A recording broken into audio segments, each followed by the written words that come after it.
working very hard in this state. We're leading in the state, and with Tommy's help, we're going to win this state, and with everyone else's help also, we're going to win it. We won it once.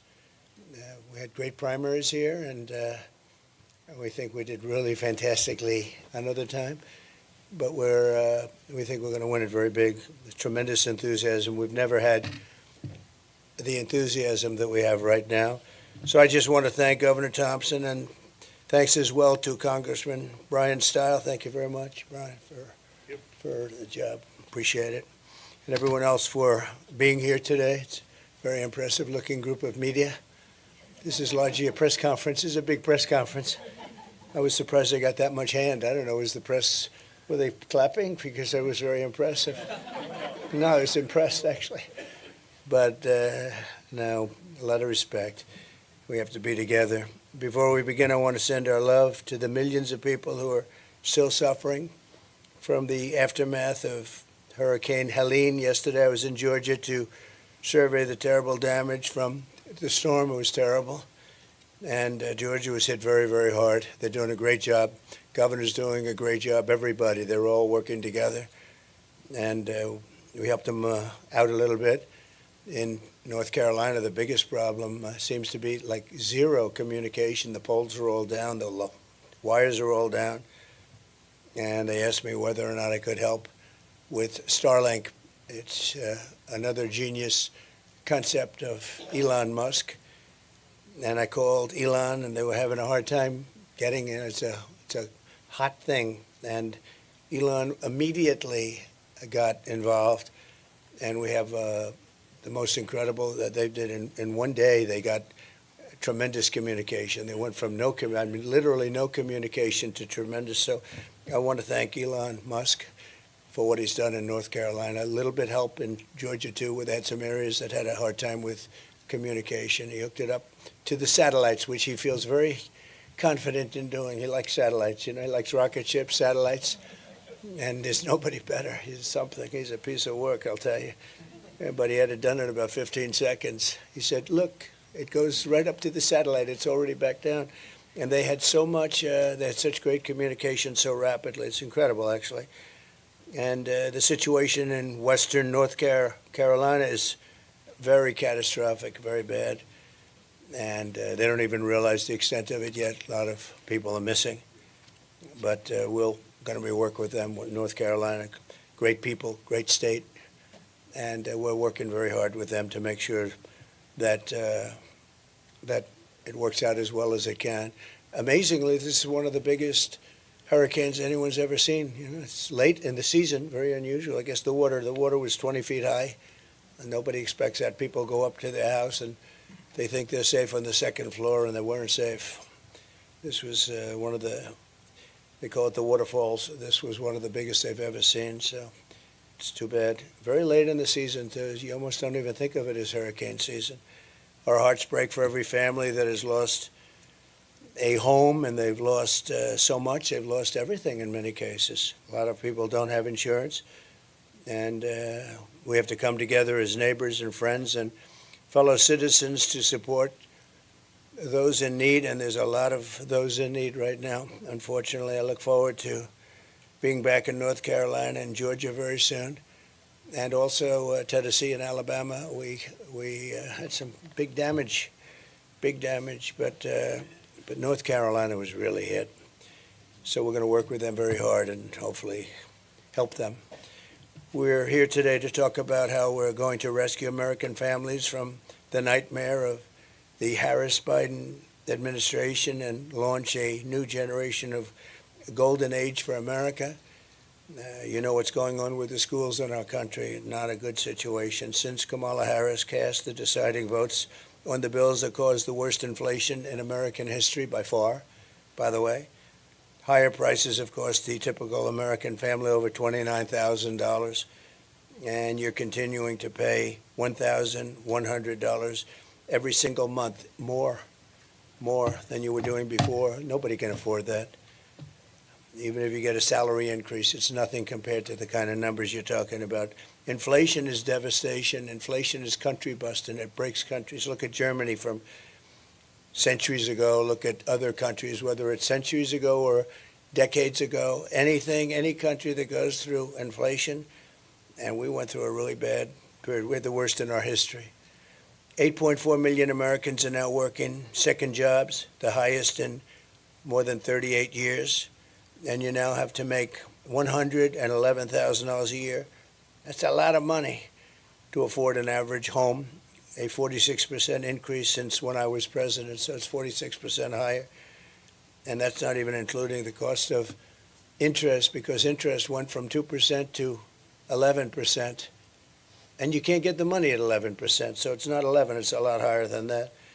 With her colossal big government negotiations, Kamala Harris, who destroyed San Francisco and destroyed California. San Francisco is the best city in the country 18, 19 years ago. Bob Tisch, a friend of mine from Lowe's, many of you know Bob Tisch, he said it was the best city in the country. He was a businessman that had holdings all over. He said San Francisco was the best. He wouldn't believe it. He passed away a number of years ago, but he wouldn't believe what's happened to it.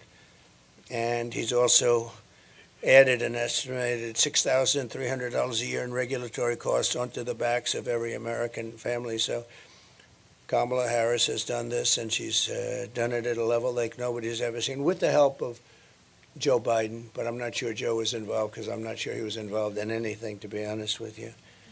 Now Kamala is coming back for more. So she ruins San Francisco. She ruins the state of California.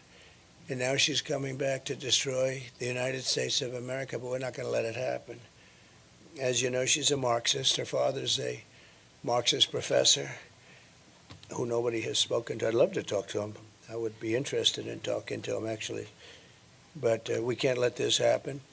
We were way up on Biden, 21 points up on Biden after the debate. And they had a coup. They told him, you're not going to run. And he's not a happy man. He's pretending he's happy, but they took him out. He had 14 million votes. She had no votes. She was the first one that got broken in the primaries. She never made it to Iowa. She was the first one out, and now she's running. The whole thing doesn't make a lot of sense. You had many people that did much better. They had 22 people running, and she was the first one out. She went in, and she went out because people didn't like her. She wasn't good. And now she's the one that's representing the party, and the press gives her a free pass. And that's a little ridiculous, isn't it? Huh? But also never happened where we spent over $100 million on fighting Joe Biden, and then all of a sudden we're fighting somebody else. That's like a fight. The fighter's doing badly, and you say, okay, let's take him out and give somebody else a chance to win in the middle of the fight. So Kamala's plan is projected to raise the typical family's taxes by $2,600. And the tax queen, you know, they called her the tax queen in California because she liked taxes. I've never seen anyone win a race where they raise taxes all the time, but she liked taxes. This is definitely a unique election anyway. The tax queen also wants the largest small business tax hike in history and a 33% tax hike on American small businesses, which will send consumer prices skyrocketing. You think they're bad now. If Kamala gets 4 more years, she will crush family budgets with crippling energy costs thanks to her Green New Scam. The Green New Scam is one of the greatest, most difficult things to be watching. The real number they want is $93 trillion. They want buildings taken down and new buildings built without windows because it's more efficient. Let's do that. Let's just tell people you have a beautiful apartment, but you don't have any windows. It's one of the great scams. But, you know, the amazing thing is that nobody talks about it anymore. They're not talking about the Green New Deal anymore. They're not talking about environmental anymore. They're not talking about the oceans will rise by 1/16 of an inch over the next 400 years. They don't talk about it anymore. Something's happened. I don't know what it is. I think maybe it's not selling too well anymore. They call it now climate change because global warming wasn't working because the planet's actually gotten a little bit cooler recently. But climate change covers everything. It can rain, it can be dry, it can be hot, it can be cold. Climate change, everything is. Look, and I believe I really am an environmentalist. I've gotten environmental awards but I want clean, beautiful air and clean, beautiful water. That's all, crystal clean water, and we want clean air. And, during the last 2 years of my administration, we had the best on record, and we had a lot of drill, baby drill. We had a lot of drilling, but we had the best on record. My plan will cut energy prices in half. Within 12 months, we're going to have energy prices for businesses, but in my opinion, maybe even more importantly for the average household, I said by 12 months from January 20th, which is the day we go into office, I hope we have a country left, because what's going on now is very dangerous. I've been talking about World War III. What's going on now between Russia, Ukraine, and the Middle East blowing up all over the place. It's a very dangerous time, most dangerous time since the end of World War II, without even question. But my plan will cut energy prices in half. I'm going to knock it out 50%, all. This is for families and businesses and everything. And with the artificial intelligence, as you know, and shocking, but you need more energy to make that competitive with China and some others, but primarily China. They're going wild now. They're building tremendous electric capacity, as you know. But you need more electricity.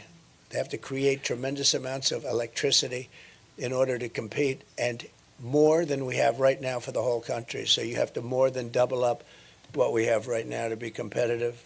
And we'll be able to do that. I'll be able to do that. They won't be able to do it. You have to make sure your environmental impact statements get approved very quickly. Otherwise, you'll never be able to compete. They don't do environmental impact statements in China, to the best of my knowledge. They have one man say, you can build it, and that's the end of that. That was the environmental impact statement. We have to go through sometimes years of things, but all of that's going to be rapidly expedited. It's going to save you thousands of dollars on gasoline and home heating and air conditioning and electricity. We're going to be down for the entire energy package. You will be down by a minimum of 50% 1 year after January 20th. Nobody else will say that, but I can do that because we have more liquid gold under our feet than any other country. And I know how to use it. We had it going so well, and now we're buying oil from Venezuela and lots of other places that we shouldn't be buying. I call it Venezuelan tar, because essentially it's tar. They have the places that they hone it and develop it is right in the middle of Houston, right in the middle of Houston. We have a refinery that only does that oil. It's the only one in the world that does that oil, because it's not oil, it's tar. And if you're an environmentalist and you like Texas, because I love Texas, we just got a poll from Texas. We're through the roof in Texas, which I love because I think it's an incredible place. But if you're an environmental person, the tar and all of the other things coming out of those chimneys and in that wonderful place, it's the only place in the entire world that does Venezuelan, I call it Venezuelan tar. But there's no reason for us to be doing it, because we have more oil and gas. We have more, I say liquid gold, because I think it's the best expression. We have more liquid gold than Russia, Saudi Arabia, any other country in the world, and we don't even use it. And ours is pure. Perhaps worst of all, Kamala's mass migrant invasion will destroy our economy, importing tens of millions of, think of it, more illegal aliens than we've ever even thought about taking in. And for me to watch her the other night standing up at a television set saying, with a news conference, saying how she's going to all of a sudden get involved at the border. She was the border czar. She did a horrible job. She allowed 21 million plus people to come in, and many of them, and you've heard me say this many times, they came from prisons and jails. They came from mental institutions and insane asylums, and they came from terrorist camps where they trained them to come into the United States, and they come into the United States, many, many terrorists. We have more terrorists come into the United States in the last 3 years than we have had in the last 30 years. And these are the real terrorists. These are the real ones. We have no idea who they are.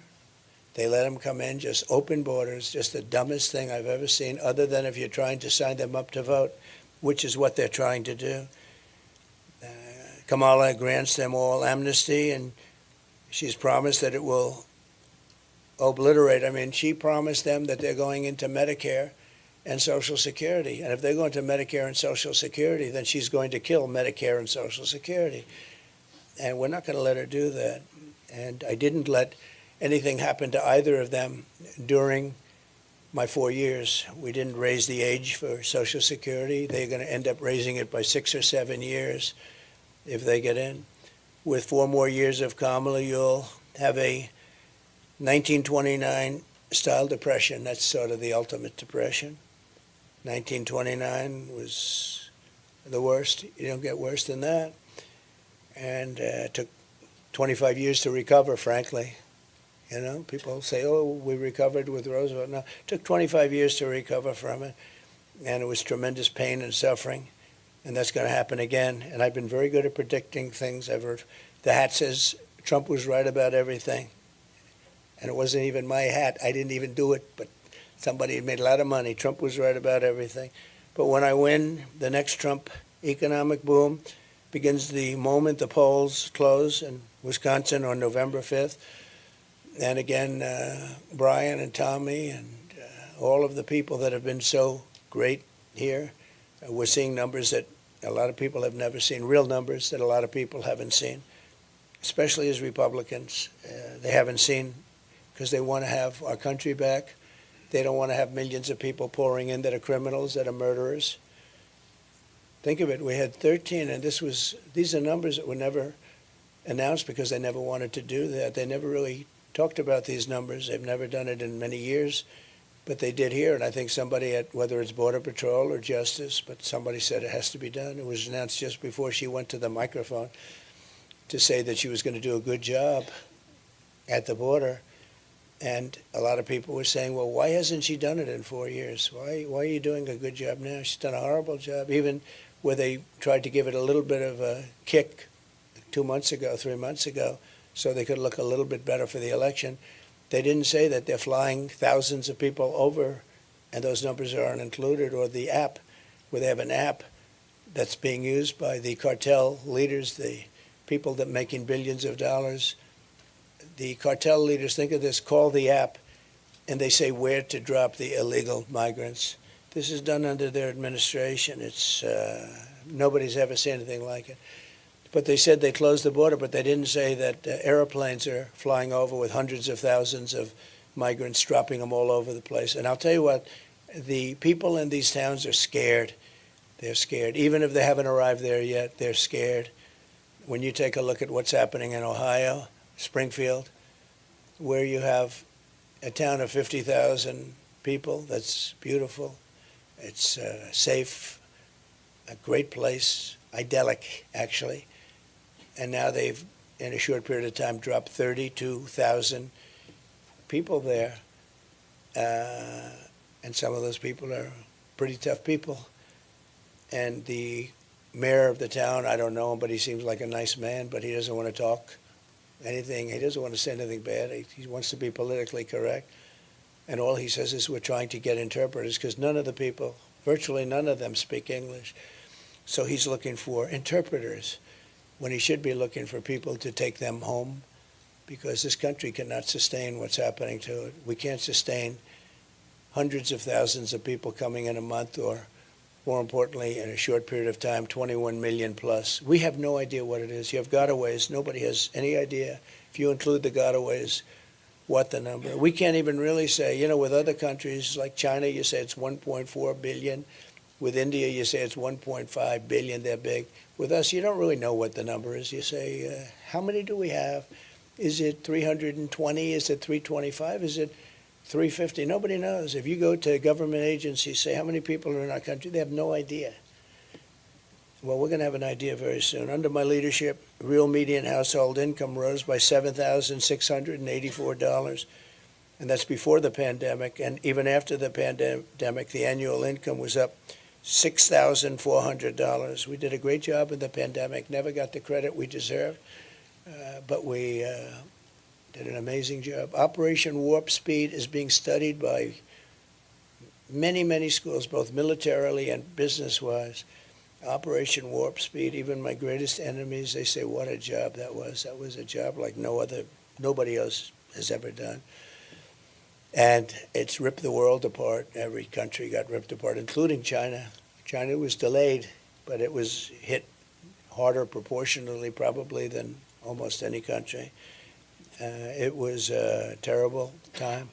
Probably $60 trillion in damage, and caused by the Wuhan lab. I said that from the beginning. It came out of Wuhan, and the Wuhan lab, it wasn't from bats in a cave that was 2,000 miles away. It wasn't from Italy. It wasn't from France. They blamed everybody. It's really the China virus.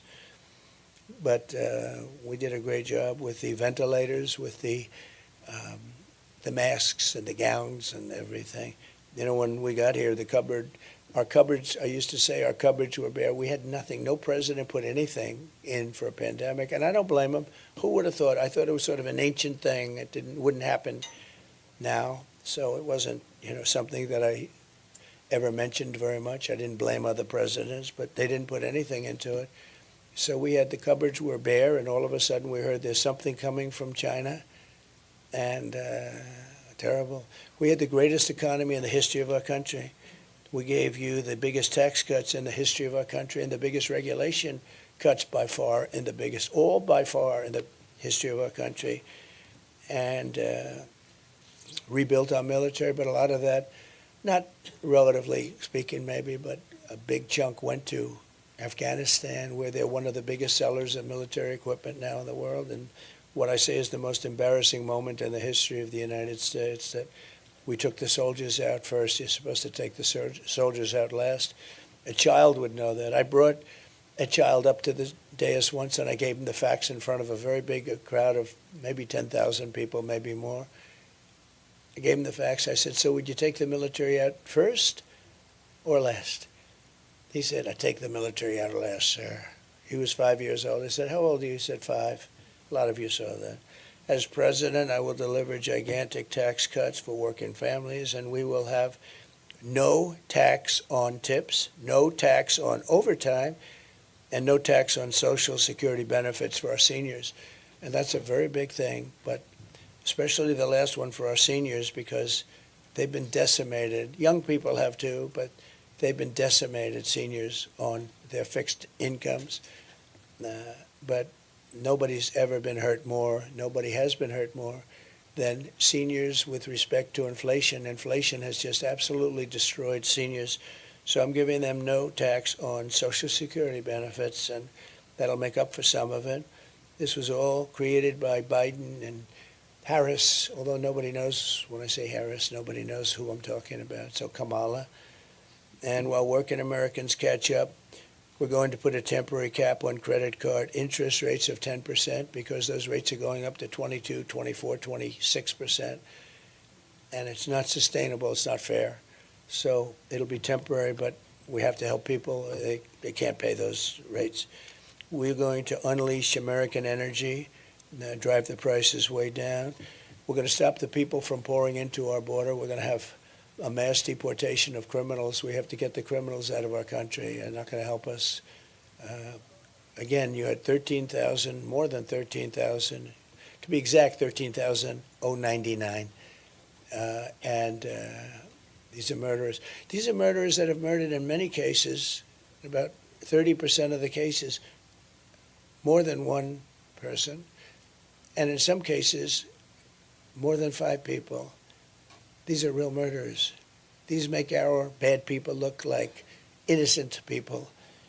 I know a lot of the talk from the radical left people is, well, these immigrants don't commit crime. No, these people are among the worst in the world. They come from the Congo in Africa.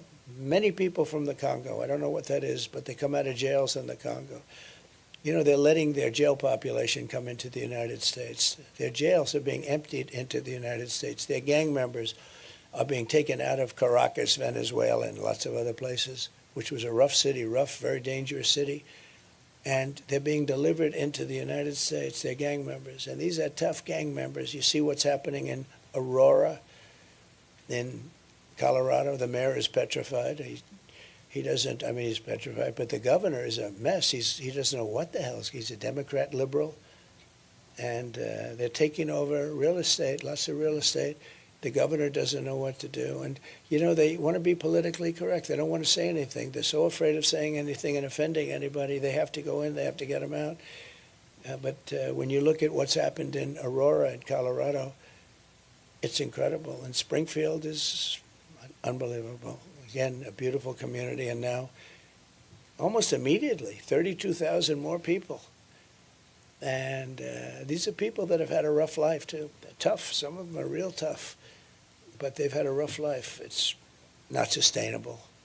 It's not sustainable. People in Springfield are moving out. They have to move out. They're not going to be able to live there.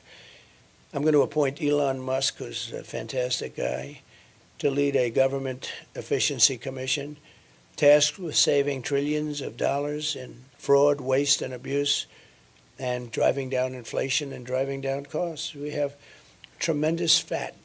I mean, just one example. When I came in, I was asked by Boeing to sign a contract for the purchase of a new Air Force One, and which is actually 2 planes. A lot of people don't know it. In a way, it's 4 planes because it's sort of Air Force One becomes the plane that the president uses.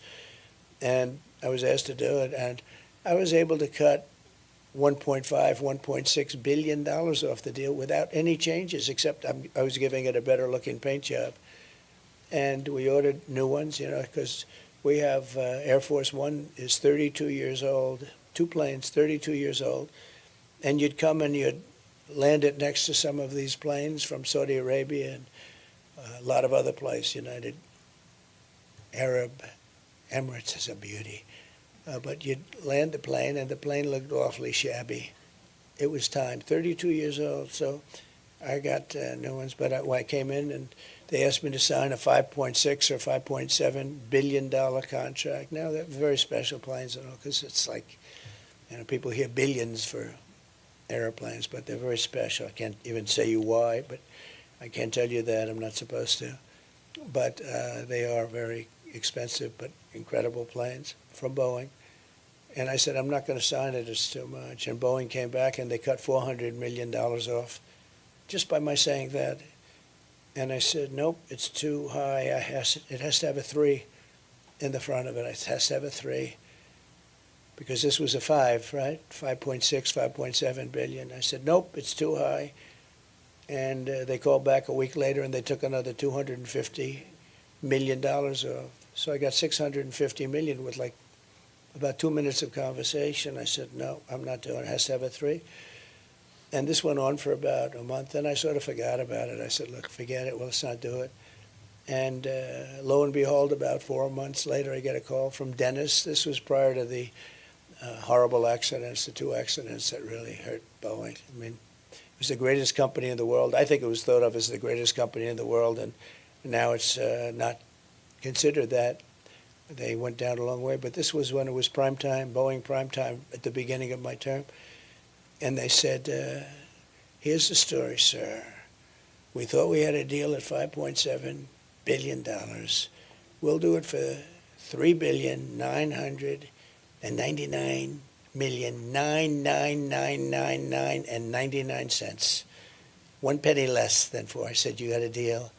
So I saved about $1.6 billion. Same exact plane, nothing different. It's not like, oh, gee, we have cheaper engines, or we have no generation system, or the wings are smaller, or lots of things that you can do to cheapen it up. No, the exact same plane, except we had a much better paint job. And we saved $1.6 billion, and it took me like 3 months. And actually the last part was the most effective because I gave up on him, and he called up out of the blue. In fact, when he called, I said, the head of Boeing, what the hell does he want? That's always the best way to negotiate when it doesn't matter to you so much, right? I said, what does he want? And then he said, the plane that we've been talking about a few months ago? Yeah, tell me about it. That's when he made the best offer. So we saved $1.6 billion or $1.7 billion. For that. I said, so you were going to make $1.7 billion to build an airplane? That was the way I looked at it. And we have so much. Elon Musk is a master of that, and he's so into it because he loves the country so much. He endorsed me with the warmest endorsement. He thinks it's very important that I win. because we're going to save our country. If these people win, we're not going to have a country. But we're going to have Elon do it, and he'll be able to save, I think, trillions of dollars. I really do. I think trillions of dollars. And nobody in the country will feel a thing except we'll save our country. And we'll then start paying down debt. But we have deficits. I think we're going to have a $2 trillion deficit with Biden this year, or Kamala. $2 trillion, it's not sustainable. You can't do that. And China's gotten totally out of control.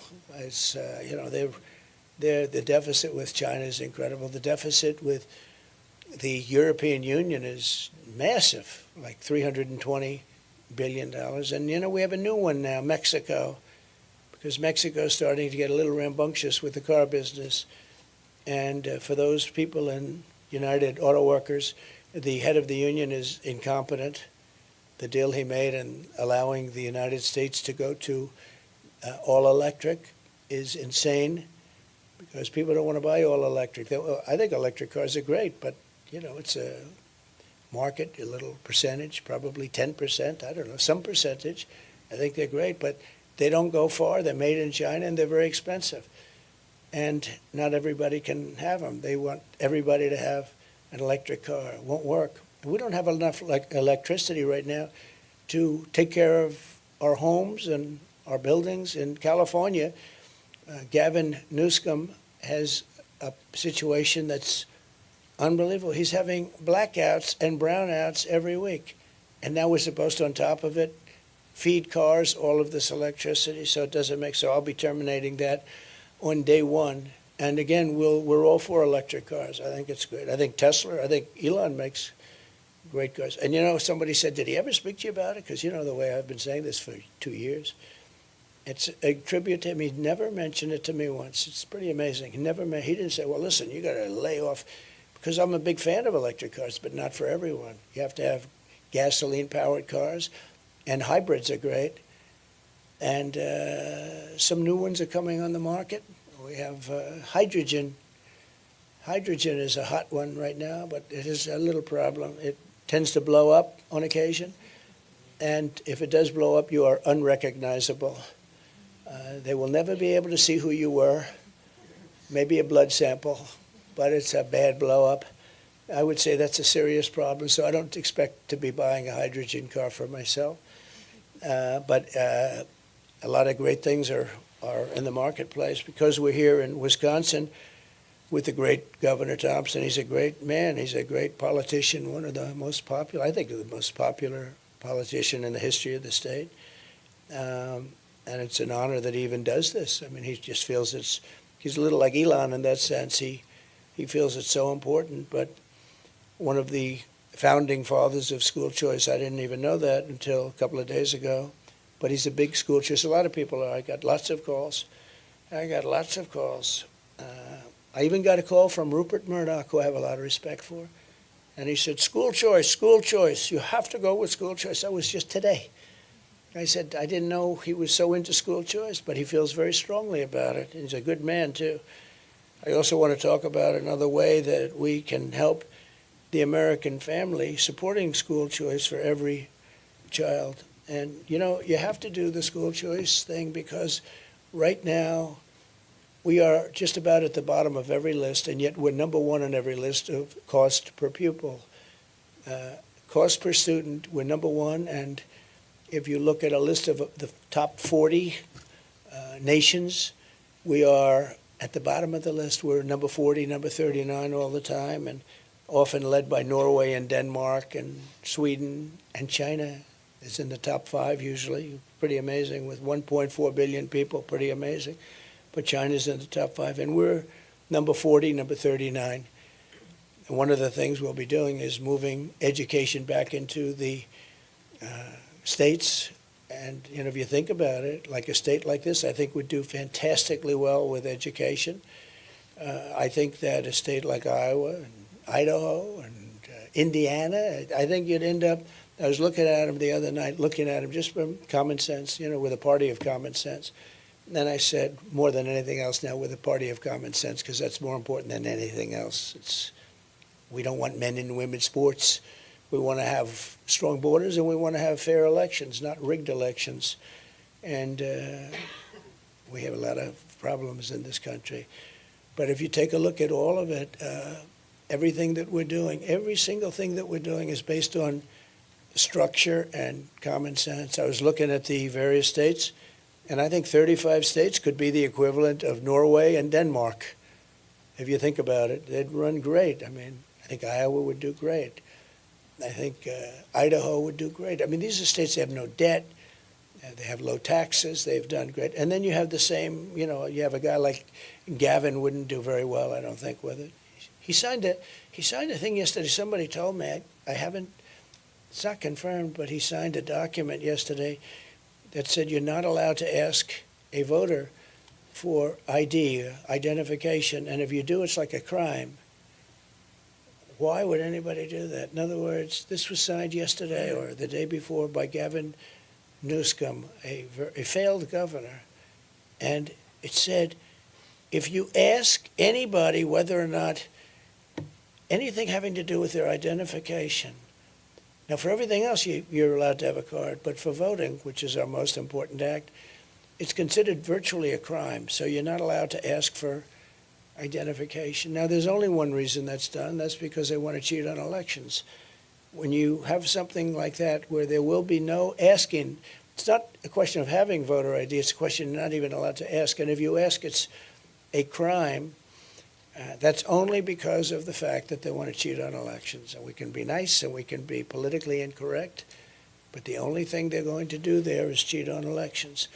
And we just can't let this happen. The city of Milwaukee is the home of first and oldest choice program. You have the school choice program in Milwaukee is the oldest in the whole nation. In Milwaukee, which has been run by Democrats for over half a century, it's incredible. Families are faced with one of the worst public school systems in the entire country, considered pretty much the worst, but there are some others that are right there with you, I guarantee you that. Only 16% of Milwaukee public school students are reading at grade level, and only 10% can do math at grade level. So you're talking about 16% and 10% can basically read or do math. School choice gives Milwaukee children a lifeline to a better education. 8th grade students in Milwaukee and in Milwaukee schools and choice programs are more than twice as likely to be proficient or advanced in math. And that's good, but when you say we're going to double up from 16% or double up from 10%, it's not really great, is it? And outsourced, we're going to outsource and outscore other public school districts. So they want to start off by competing against certain public school districts, and I guess that's a good place to start. But it's they got to straighten out the schools in this country. Schools are really bad. And I think we're going to be able to do that. I think we're going to be able to do a lot of it. But if they're run by the state and run by like the parents, because in Washington, half of the buildings, such a large number, every building you pass in Washington says Department of Education. You're going to have a lot of like vacant space. Now we can have somebody else maybe move in. But these schools, it's massive. It's massive. I figure we'll have like one person plus a secretary. You'll have a secretary and a secretary. We'll have one person plus a secretary, and all the person has to do is, are you teaching English? Are you teaching arithmetic? What are you doing? Reading, writing, and arithmetic. And are you not teaching woke? Not teaching woke is a very big factor. But we'll have a very small staff. We can occupy that staff right in this room, actually. I think this room is too large. And all they're going to do is they're going to see that the basics are taken care of. We don't want to have somebody get crazy and start teaching a language that we don't want them to teach. But we'll do something with education. I think when we move it into the local districts. But the big thing is we're going to take it all out of Washington. We're going to send it all back to the states. We're going to spend less than half, and we're going to have much better education. But in many states, you will be the equivalent. I mean, you have states that are incredible. And in many states, you'll be the equivalent of a top 3, top 4 school, like a Norway or a Sweden is very strongly thought of, too. Although lately they've had some problems, all about that. If you want a better education for your child, Kamala Harris stands in your way. Kamala and the radical left Democrat Party want to keep black and Hispanic children trapped in family government. I mean, I think that's really the reason. It's all Democrat we're talking about. You know, of the top 25 dangerous cities, virtually every single one of them is a Democrat-run city. So I think there'll be a lot of changes made. I really do. I just can't believe people can continue to go for this. But by contrast, I believe that school choice is the civil rights issue of our time. A child's fate should be determined by it has to be determined by their love of education, by their parents, by so many factors, but it can't be determined by a zip code, and no parent should be forced to send their child to a failing government-run school. I mean, in all fairness, they get into these schools, they're so bad. You don't give them a chance. We spend more money on education than any other country in the world. And I said before, much more money per pupil. We're number one on every list. And yet our public schools get worse, and the results get worse, and it goes just so horrible to see it. I mean, think of it, they graduate from public school and they can't read, they can't write. This is people that actually literally graduate, can barely read or write.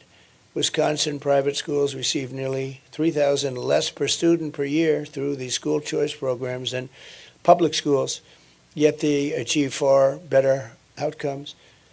A great job they've done, actually. Even as they fail to educate our youth, our opponents are using government schools to indoctrinate children, pushing radical transgender ideology on children, and changing the child's gender without even parental consent. Can you imagine that? Your child leaves for school and comes home and their gender has been changed. I don't want to get into the details, but it's not even believable. Without parental consent. All of that's changing. It's changing immediately.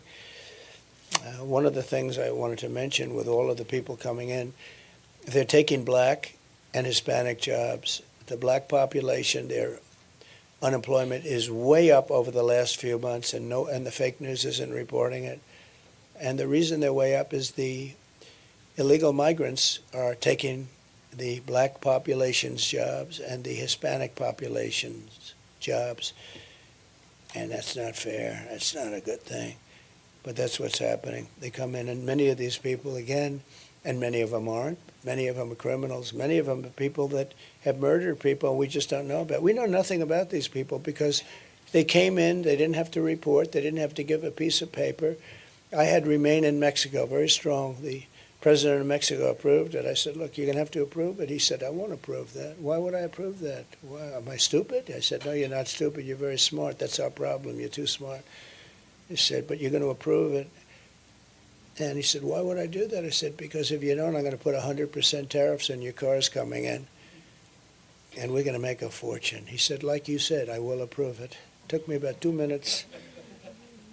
But that is one more reason why I'll fight for the right of every parent to send their child to a public, private, charter, or religious school of their choice. We have to be able to have school choice. School choice is very important. And the Democrats are very much opposed to it, as you know. And I have great faith in teachers. You know, I don't care if they're union or non-union. I have great respect for teachers. I've had some teachers that were so good, had a lot to do with my life. Now, some people would say they did a really bad job with him, and that's possible. That's possible. But no, they had a lot to do with me. I will tell you, I have great respect for teachers at a level that few people would understand. We want federal education dollars to follow the student rather than propping up a bloated and radical bureaucracy in Washington, D.C., which is what we're doing now ultimately. We want to close the Federal Department of Education, and we're going to do that, and we're going to move it all back into our states. And as I said, some states are going to be unbelievable, and some states are not going to do a good job. The ones that aren't going to do a good job are the ones that aren't doing a good job now and everything else. We're joined today by two beneficiaries of school choice here in Wisconsin, sisters, Michaela and Leah Lawrence. Where may you, look at you. Look.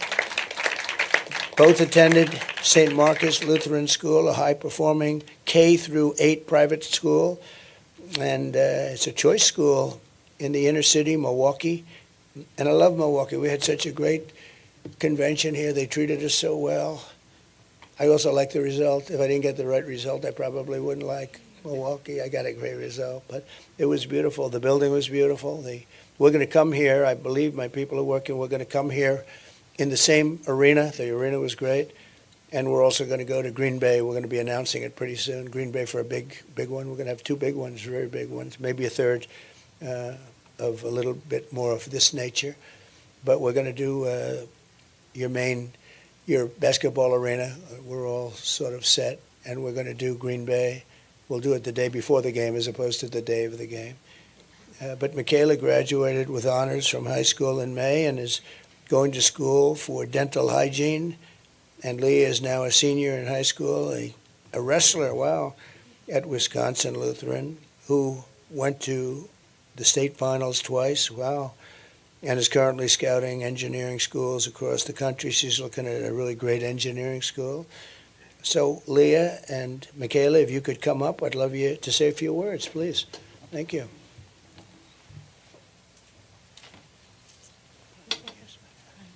Who's the wrestler here? I'm not going to mess with her. That's good, please. All right. Well, my name is Michaela Lawrence, as you already know. Just first want to come up here and thank everyone for the opportunity for me speaking. On behalf of my family, I thank my dad specifically for putting me and my sister in choice schools and having the opportunity to learn. Personally, going to the high school I went to, Luther Preparatory, really learned about Christ-like behavior and how to show that in the outside world. And a person like me going to college now, you get to the outside world and it's like, wow, a lot of these people really need Jesus. But I'm thankful for that opportunity. I'm thankful for President Donald Trump, too, someone who supports that opportunity that I got from grade school to high school, learning about Christ and having the choice to really have an opportunity to get a good education and have a close relationship with all my friends and teachers. So thank you. That's so beautiful. Thank you very much. Oh, thank you. And my name is Leah. I'm the wrestler, by the way. And I'm so grateful again for getting the opportunity to come out here and speak on behalf of School Choice. This is an amazing program. I'm so thankful that Mr. President Trump, he is helping out with this program. He's doing so much for education, and education in Milwaukee especially is in dire need, especially right now. So I do want to personally thank Mr. Trump for helping us with this. Thank you. Thank you. What's your record in wrestling? That's pretty good. She's got a good record. You said, what's your record in wrestling? Thank you both. Beautiful job. Thank you, Don. How nice is that, huh? Very proud of you both. It's amazing. So thank you. And also with us is Tukara Bell, a mom of 3 whose family has been uplifted by School Choice. And so, Tukara, could you come up and say a few words, please? Come on up. It's very exciting.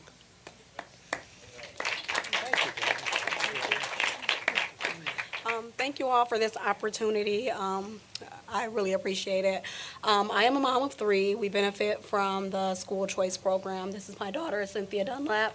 And School Choice, it gives us an opportunity to send my children to a school that aligns with my morals and my values, and while also giving my children a personalized educational experience. I greatly appreciate it, and they would not have these opportunities if it was not for student choice. Cindy, would you like to say something?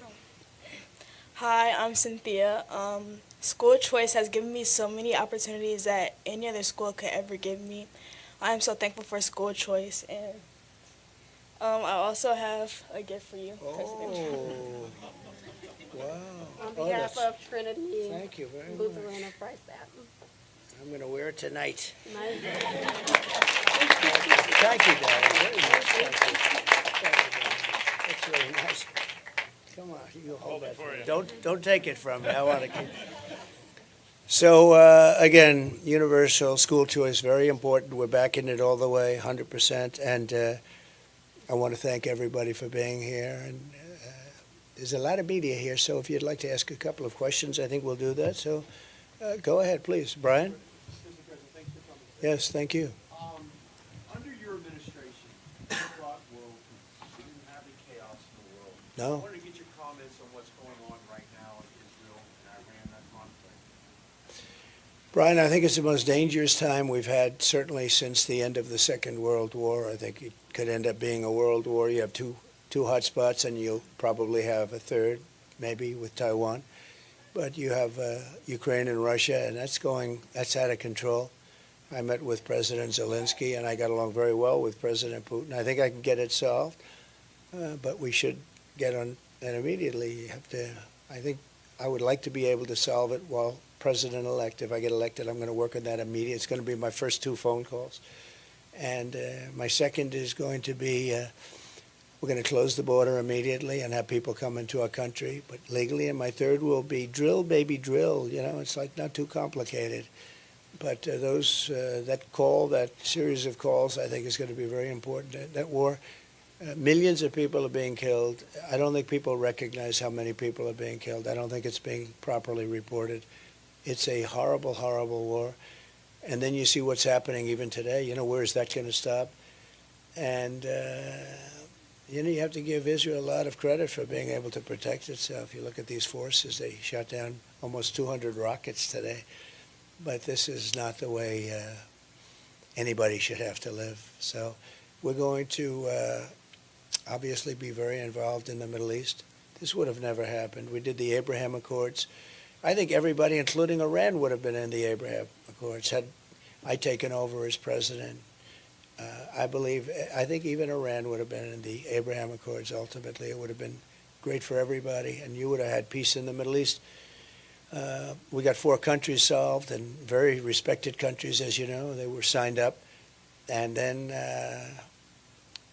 when Biden took over, they haven't signed one country. I would have had every country in the Middle East would have been signed up. The only question would be Iran, and I think they would have, you know, for certain reasons, I think they probably would have been there too.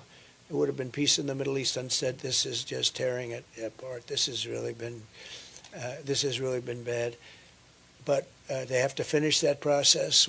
However it turns out, they have to finish the process. This is a little bit like 2 kids fighting in the schoolyard. Sometimes you have to just sort of let it go a little bit, and we'll see what happens. But it's really caused by a lack of respect for the United States of America. This would have never happened. Israel would have never happened. October 7th never would have happened. Russia never would have invaded Ukraine. And for 4 years they didn't. They would have never invaded. We wouldn't have had inflation. We wouldn't have had, not the withdrawal, because we were withdrawn. We're the ones that got it ready to withdraw. But we wouldn't have had that horrible, most embarrassing day in the history of our country. And a lot of other good things would have happened. And right now we have a world in chaos. I always quote Viktor Orban because he's a very respected, tough guy. They always say, he's a tough guy. Well, I guess they're all sort of tough guys. But Viktor Orban said, if Trump comes back, you won't have any wars. You won't have any wars. And he's about as tough as they get. And he said it loud and clear. And he said why.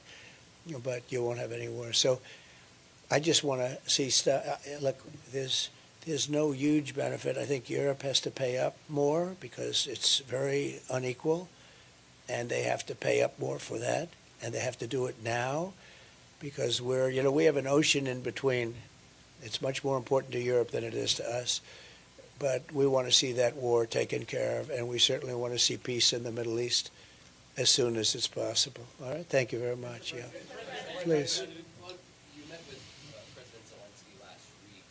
Should President Zelensky be prepared to give up some of Ukraine territory in order to end the war? And the second part here is, if you were president right now, after Iran launched its more than 200 missiles towards Israel, last week you had suggested that if Iran tried to attack you, that you would blow the country to smithereens. How would you handle Iran right now? Well, would you use U.S. around if they force? did that, Would yeah. you use U.S. force? Yeah. No, I wouldn't be around if they did that, but let's assume I'm not around. The President of the United States should blow that country to smithereens because you can't do that. And the president should make a statement to that effect. But as you know, I mean, you're in danger right now. You are in danger now because of them and their challenge to me. And the reason they did that is because I had them in a position where they would have made a deal. They had no money. There was no terrorism. There was no money for Hamas. There was no money for Hezbollah. You know that. I mean, that was reported when I was leaving. They said there was absolutely no terrorism. In 4 years, we had no terrorism. And a large part of that was Iran had no money. And I wasn't looking to hurt them. I was looking to, I want them to be wonderful and great and happy. But we didn't want them to have a nuclear weapon. They can't have a nuclear weapon. You use U.S. force today? Well, I don't want to say what it used because I don't want to give up negotiating abilities so I don't want to say exactly. But they understand where I stand. And we have to get back to being at least a partially civilized world. What's going on today? They sent 200 missiles over to Israel. And now people would say, well, now it's Israel's turn, right? That's what happens. It goes back and forth. It could happen for a long time. Should have never happened. It would never have happened. And again, Iran was not in a position to sponsor terror because they didn't have any money. I mean, now they have $300 billion. Biden took off all the sanctions. I had sanctions. I told China, if you buy oil from Iran, that was their biggest customer, you're not going to do any business in the United States, and we're going to put tariffs all over your products. And they said, well, we're going to pass. And they didn't buy. And I said the same thing to other countries, and they didn't buy. And time went by, and all of a sudden they had no money. And they would have made a deal, and I would have made a good deal for them. I'm not looking to hurt them. I want them to be great. Let them be happy and good. But they can't have a nuclear weapon. And now they're very close to having one. And it's very dangerous for the world. Very dangerous for the world. I mean, the biggest problem today, in my opinion, the biggest risk is the nuclear weapons, the weaponry. It's so powerful today. And I know because I rebuilt the United States military. During my term, I rebuilt it. We had fighter jets that were 50 years old. And we have all F-35s, and we have great planes now. We have largely new. We gave a lot of it to Afghanistan, stupidly. New goggles. They have the newest goggles. They had the best goggles. They never fought at night because they couldn't see, but now they can fight at night. They have the goggles. They have the trucks that are armor plated. Think of the 70,000 trucks. 70,000. Go to the biggest used car lot in America, and they probably don't have more than 400 or 500 cars available at any one time. We have 70,000 trucks, many of them millions of dollars each, armor plated with the finest 4, 5, 6-inch armor on these trucks. And we gave it to them. And they sell the equipment. And they're one of the largest sellers of military equipment. They're selling the equipment that we gave them. Who would do that? Who would be so stupid to do that? Who would move the military out first? Because, they have American hostages. Most importantly, we lost 13 great soldiers. And of tremendous importance, we have many soldiers that lost their arms and their legs and were just obliterated because of stupid people. We should have left from Bagram, not that base. We had it all mapped out. And we had options. We had a lot of things they had to do, everything they had to do. And they weren't doing it. And we said, good, the deal's dead. And then they did it. We would have had that. It was perfect. It was a beautiful thing. It was going to go well. And they respected me. They respected me. Remember, we didn't have one soldier killed in 18 months in Afghanistan.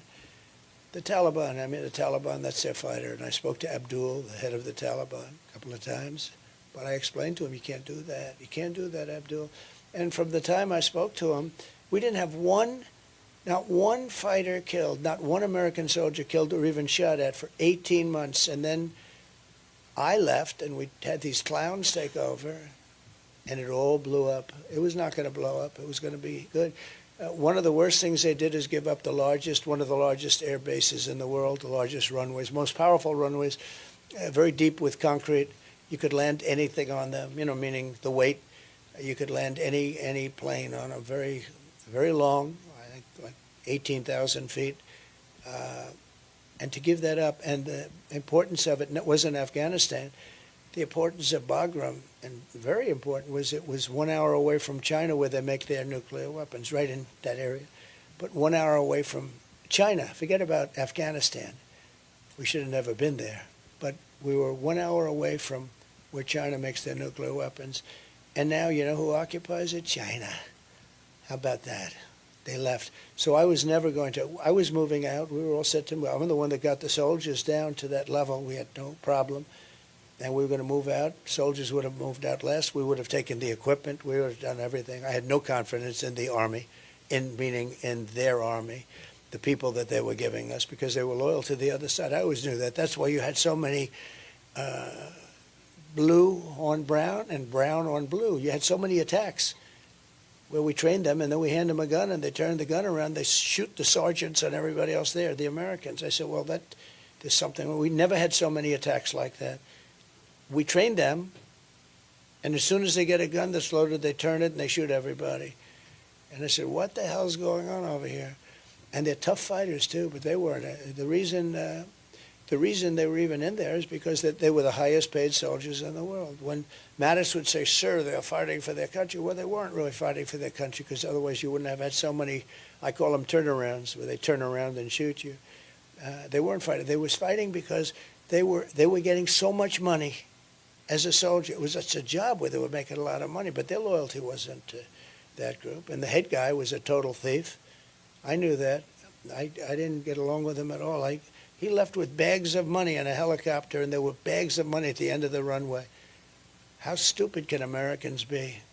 The world doesn't respect us because we've made so many stupid moves. I mean, this guy left with bags of money, and I said he was no good for years. I said he was no good.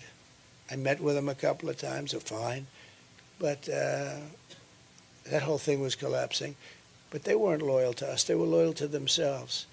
Good fighters, great fighters, I will tell you. Among the best. They were actually they could take a knife. They were like Rambos. It's like putting 1,000,000 Rambos. Good old Sylvester Stallone is my friend. But it's like putting 1,000,000 Rambos. Somebody explained that to me. They're great fighters. It's like putting a Rambo. Give him a knife, and that's all he needs. And by the time he finishes, he'll go down and he slits the throats. Look at what happened with Russia with them. Look at what happened. So many different wars. They fight tough, but now they have great equipment. And then the other day, it sickens you to see it. They have through their boulevard. They have this boulevard, and they're running our equipment through the boulevard. The defeated Americans. We should have left from Bagram, because Bagram is a massive base with hundreds of miles of surrounding area with nothing there and fencing, and you would have had nobody killed. Instead, a lot of people got killed. We had the 13, but you had hundreds of people who were killed. Civilians were killed at the same time. So it's a shame. Again, common sense. We have to use common sense. They should have never left. That's like an inner city airport, and it was packed. You couldn't even move, and then a bomb went off and just was so destructive. And so sad, because I got to know the parents of the 13 soldiers, most of them, and they're incredible people. They were treated very unfairly. Biden never called them. Kamala never called them. And then on top of it all, in the debate, she said, we have no soldiers fighting at all. We have no soldiers. We have soldiers fighting. They were very inside. She had no idea. She has no idea what she's doing. And it's very sad. Okay. On Ukraine, did you urge Zelensky to be prepared to cede some of Ukraine territory? I didn't say anything because I think it's too soon. I listened. But I think a deal is there to be had. Absolutely. That's what I do. What I do is I make deals. Do you think that that's what a deal will have I think to include? that he will make a deal. And I think, look, it would have been a lot better before, because the cities now are all blown up. I mean, they're all blown up except for Kiev.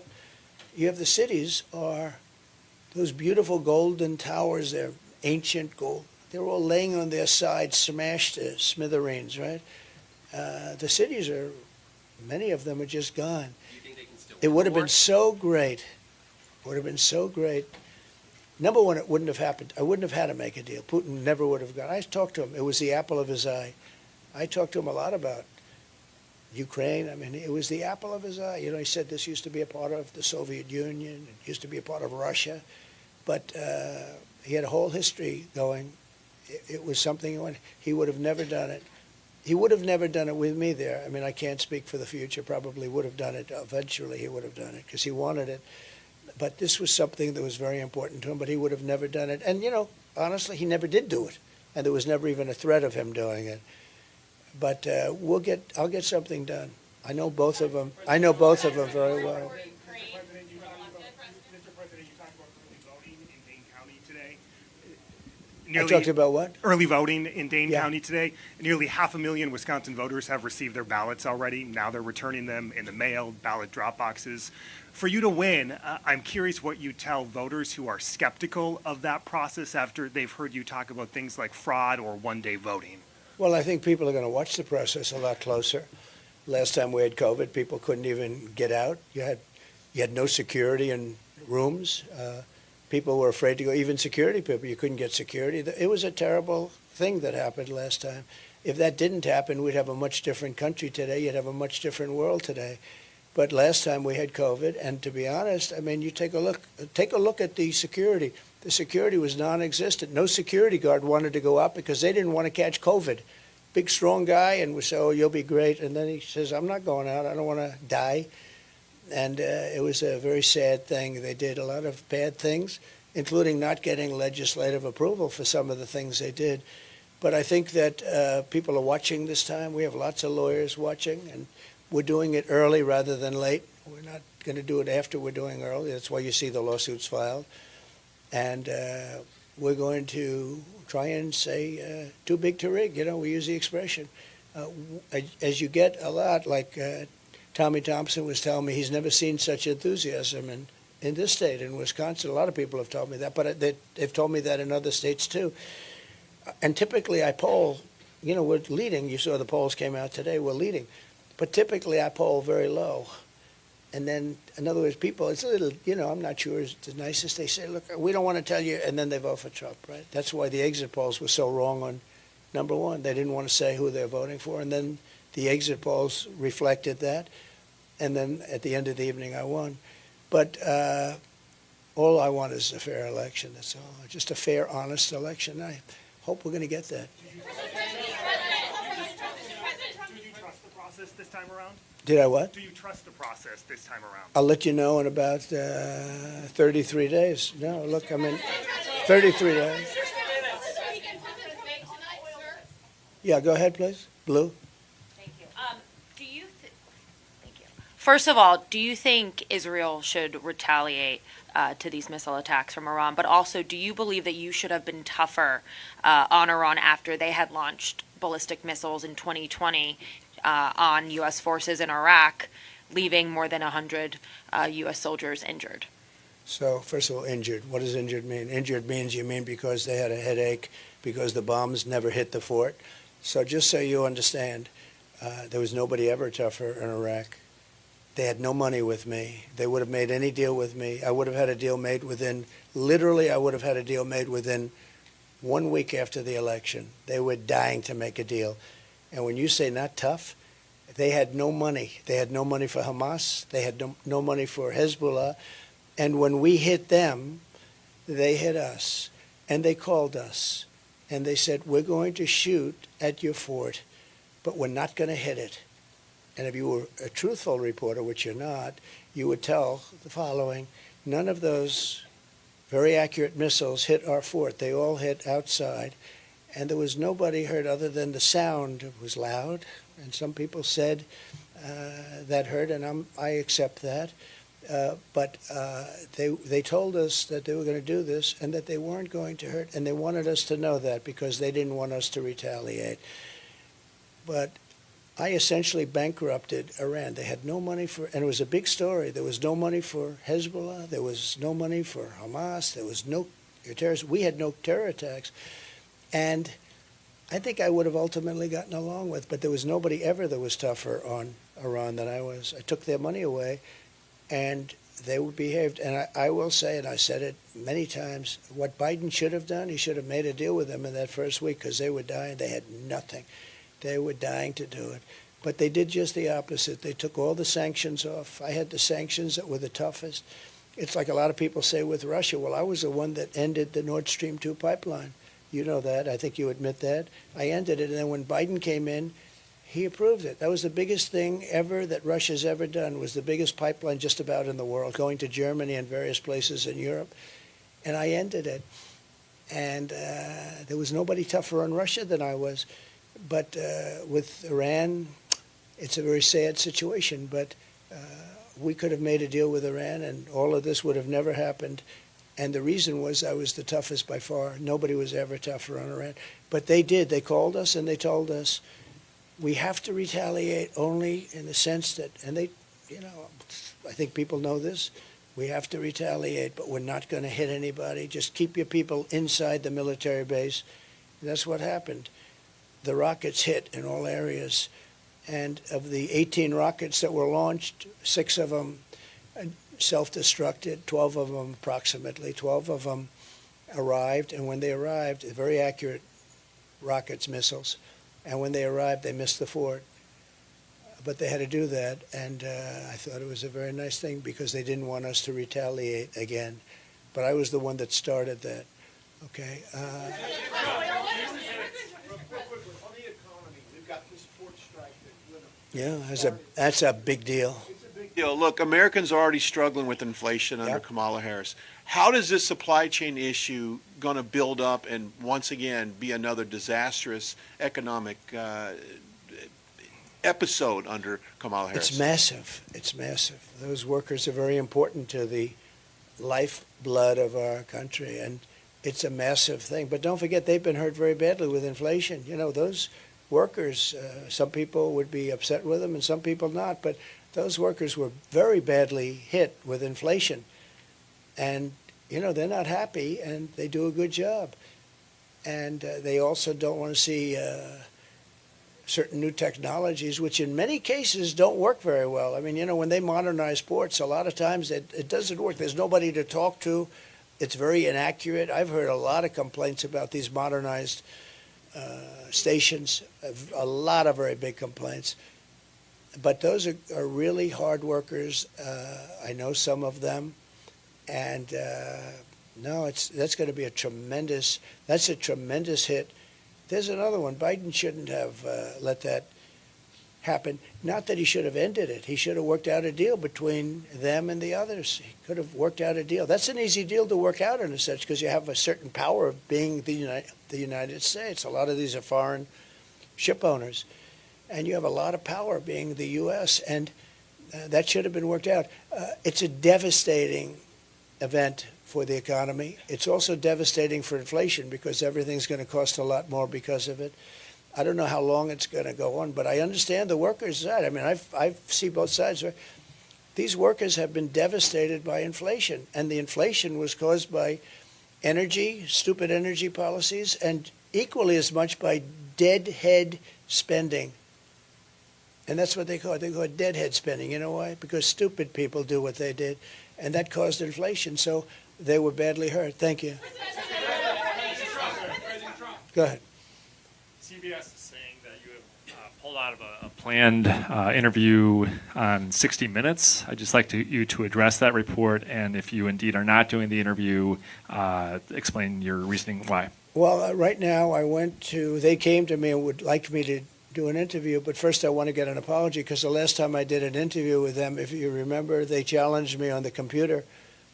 They said the laptop from hell was from Russia, and I said it wasn't from Russia, it was from Hunter, and I never got an apology, so I'm sort of waiting. I'd love to do 60 Minutes. I do everything. I mean, I do you right now, right? And you're tougher than 60 Minutes, frankly. The laptop from hell was from Hunter. It wasn't from, so I haven't gotten. If you remember Leslie Stahl, we got into a little bit of an argument on the camera talking about that and other things. And, they really owed me an apology. I'll tell you, David Muir, how about David Muir when he said that crime went down? And then the following day, they released the numbers from the Justice Department that crime went up 45%. Where's my apology? They should apologize. They were wrong on everything. So I like to get an apology. So I've asked them for an apology. Let's see if they do it. I wouldn't mind doing 60. I've done 60 Minutes a lot. I did 60 Minutes twice with Mike Wallace, the great Mike Wallace. He was great. His son is from a different ballpark. His son doesn't have, I said, you want to be like your father? Just don't have the talent.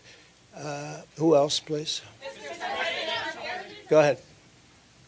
Thank you so much. I wanted to ask you about Milwaukee. Obviously, you're here today in Milwaukee. You were in Dane County. What more do you need to do in the next 30 days to win over the voters in these largely Democratic areas? I think we're doing well. We just went to Dane, and we had a great time. And the other day, we were I mean, we had 50,000 people on, I think it was Friday or Saturday. We had 50,000 people, and we had a small venue because the United States government wouldn't allow us to have enough Secret Service people. So we were forced into having like a 1,000-seat venue, and we have 50,000 people outside. We wanted to do a rally, an outside rally. And when we drove in, I said, boy, that's a big crowd. And I'm used to the biggest of crowds. And this was a big, beautiful crowd. And Washington would not allow us to have the security that was the Secret Service that was necessary. And that happened a little bit with respect to today also. You saw all the people. I don't know if anybody was up there, but you saw the people. That crowd was massive. But last week we had a crowd of 50 to 55, 60,000 people. And we had planned an outdoor rally, and it would have been amazing. And Washington would not get us. They said that we have to guard the United Nations, which meant the president of North Korea, who's basically trying to kill me. So they want to guard him, but they don't want to guard me. So we're going to start having it out with them because we've sort of have it. They want to use it. It's like a form of election interference. When they tell you you can't have enough people to guard yourself, I mean, a lot of people show up for what I'm doing. And that's one of the reasons we're going to win. That's like a poll. And we've never had this excitement. Tommy Thompson said it before. We never had the excitement that we have. Now, we've had great excitement. Look, I won it. And the second one, they say lost by 20,000 votes, so sure. But you know what? We did millions of more votes. Everybody does. We did millions and millions more votes the second time.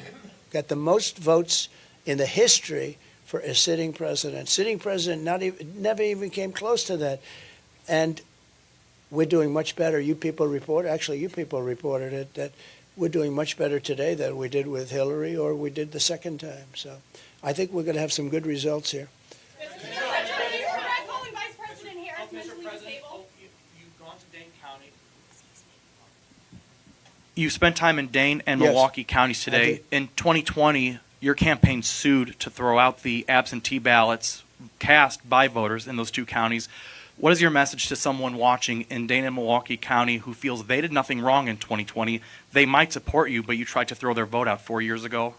I think they generally agreed with me. My voters generally agreed with me. And I think we have a really good chance of winning it. You know, there are counties that normally a Republican wouldn't win. But if you would see the crowds that we just left, if you'd see the crowds that we had on Saturday, I really think that we're going to win Wisconsin. I think Wisconsin's great. And I'm doing a rally in the arena, and I'm doing a rally in Green Bay. And I think we're going to win Wisconsin. I think we might win Wisconsin big. We also have something else that doesn't get reported much, but we have an enthusiasm level that's double or triple what theirs is. The Republicans have, usually it's the other way around, but we have an enthusiasm level that's substantially more than the Democrats' enthusiasm. That's a big thing. Yes, please. President Trump,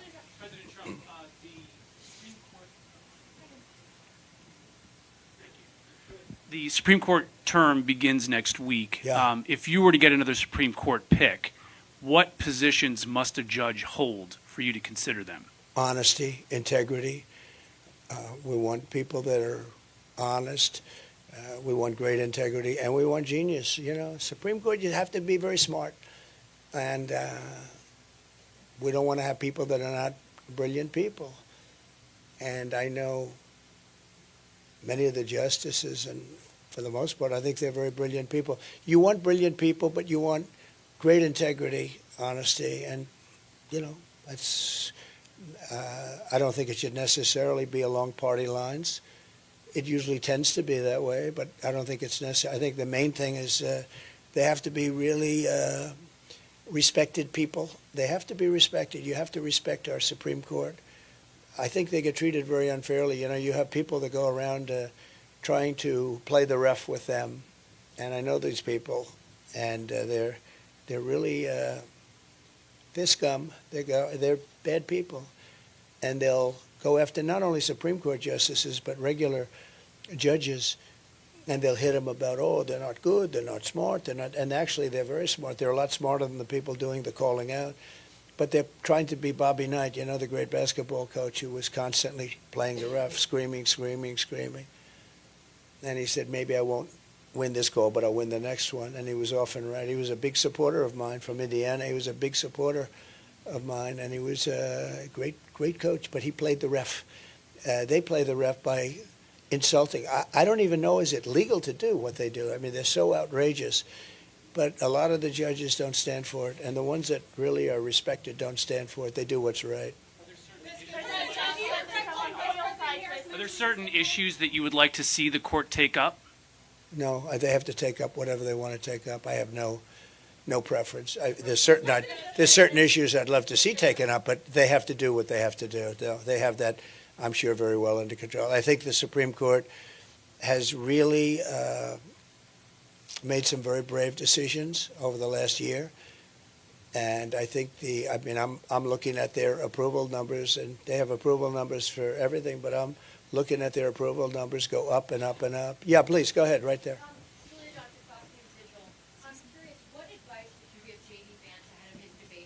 Have fun. I said, JD, have fun. That's true. JD, that's right. We have a big deal going on, and I said, JD, have a lot of fun. He's a smart guy. He's been amazing. He's been a real warrior. Top student at Yale. He was a very brilliant guy in so many different ways. And, he's a very hard worker. He goes around and he's not afraid of the media. He'd stand here and he'd answer all of your questions. I have a lot of people that wouldn't do that. They don't like doing that. They get shouted at, and they don't like being shouted at. But JD is very much a warrior, very much a warrior. Thank you very much. On oil prices, Mr. President, on oil prices, thank you. Iris Tao with NTD here. The crude oil prices rose by over 2% today after the latest Iranian attacks on Israel. Are you concerned about major oil supply disruptions affecting the U.S., and do you think Americans are prepared for that? And also, secondly, on China, you mentioned China.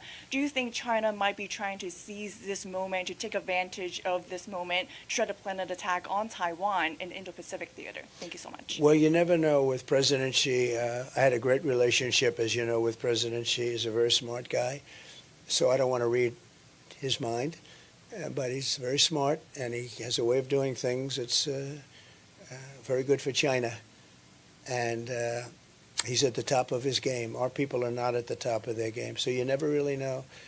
I think that China is going to be a very interesting subject over the next couple of years. China's having a lot of problems right now.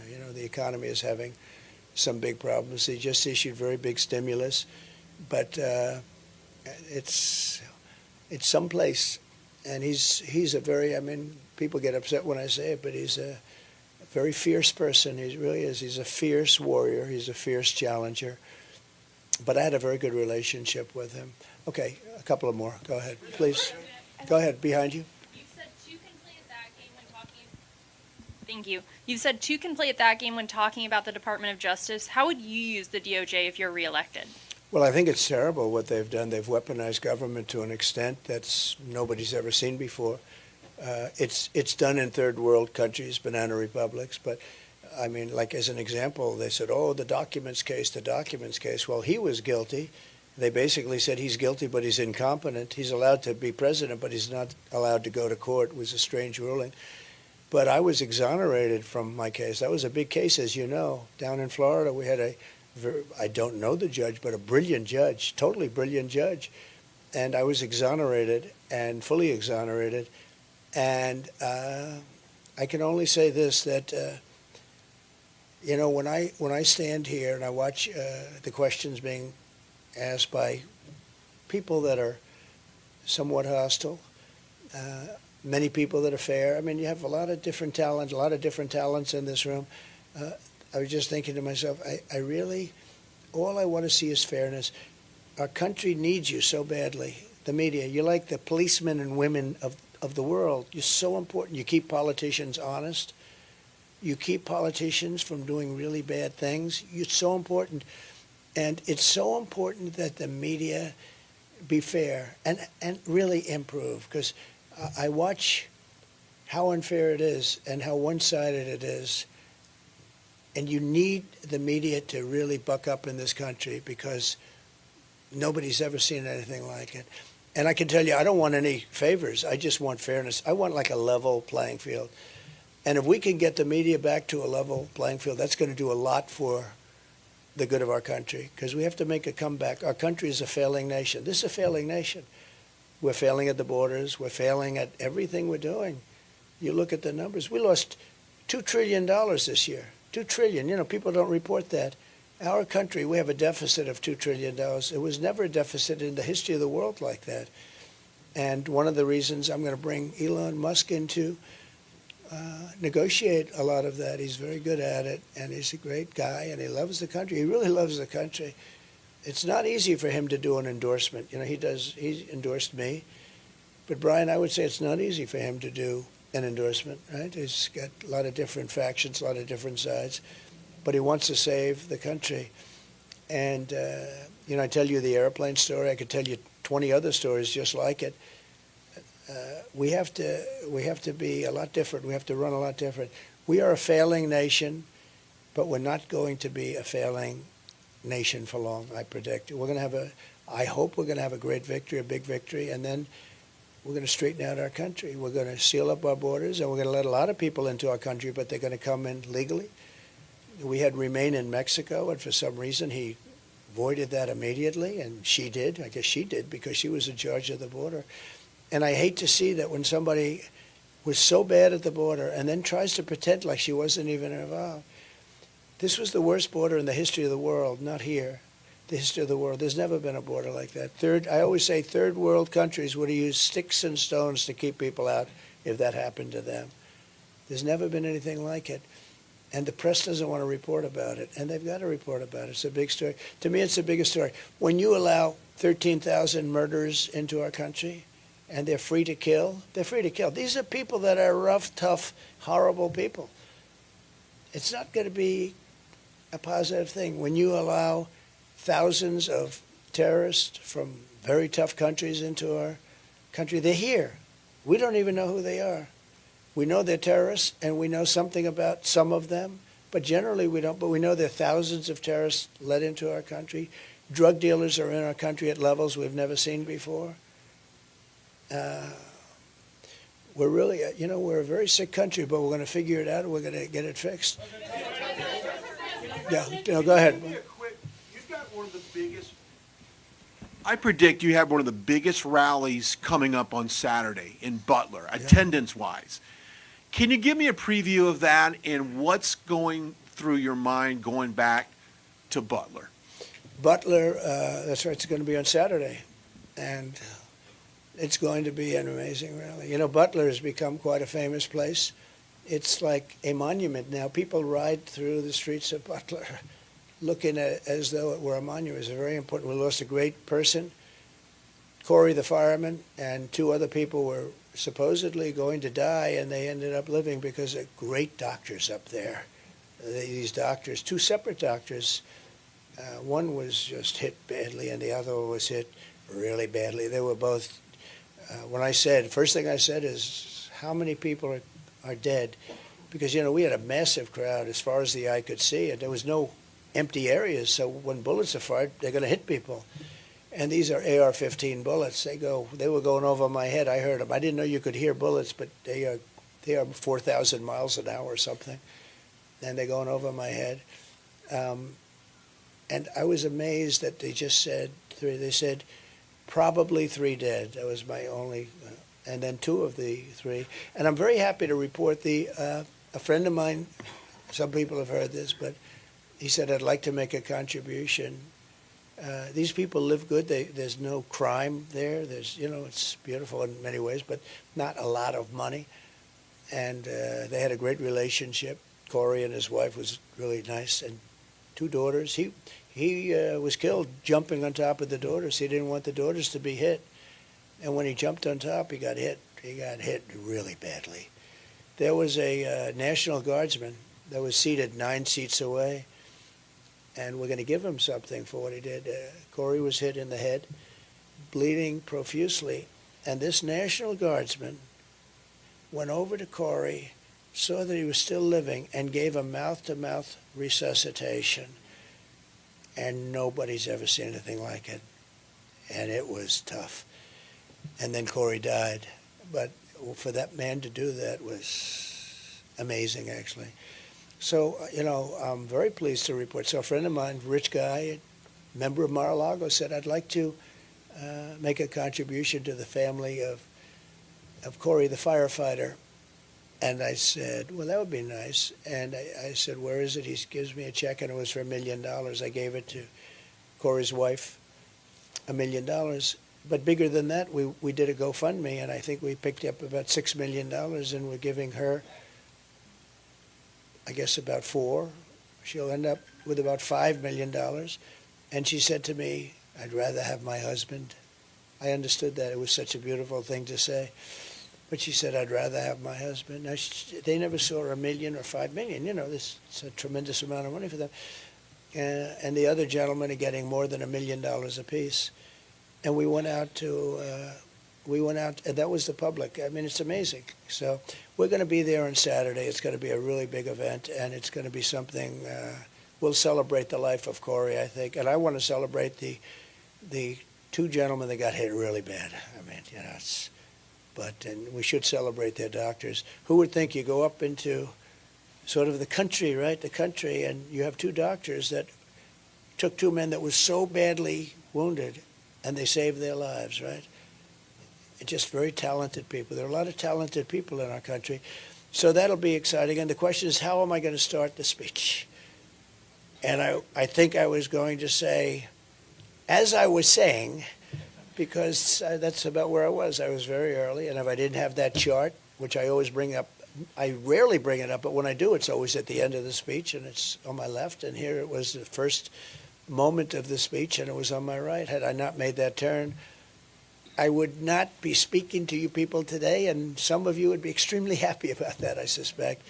But I want to thank you all, and I'm now going to Texas, going to Houston, and we have some big things there, and we're traveling. I think I'm booked every single day for 33 days, and as you probably have heard, I've worked for 17 or 18 days, wouldn't you say, in a row, and I'm working even when I'm not working, but we're doing a lot of things. We made a lot of different speeches. We're starting up the rallies again, very big, and we have more enthusiasm than we've ever had, and all we want to do is very simple. We want to make America great again. Thank you all very much. Thank you. Thank you.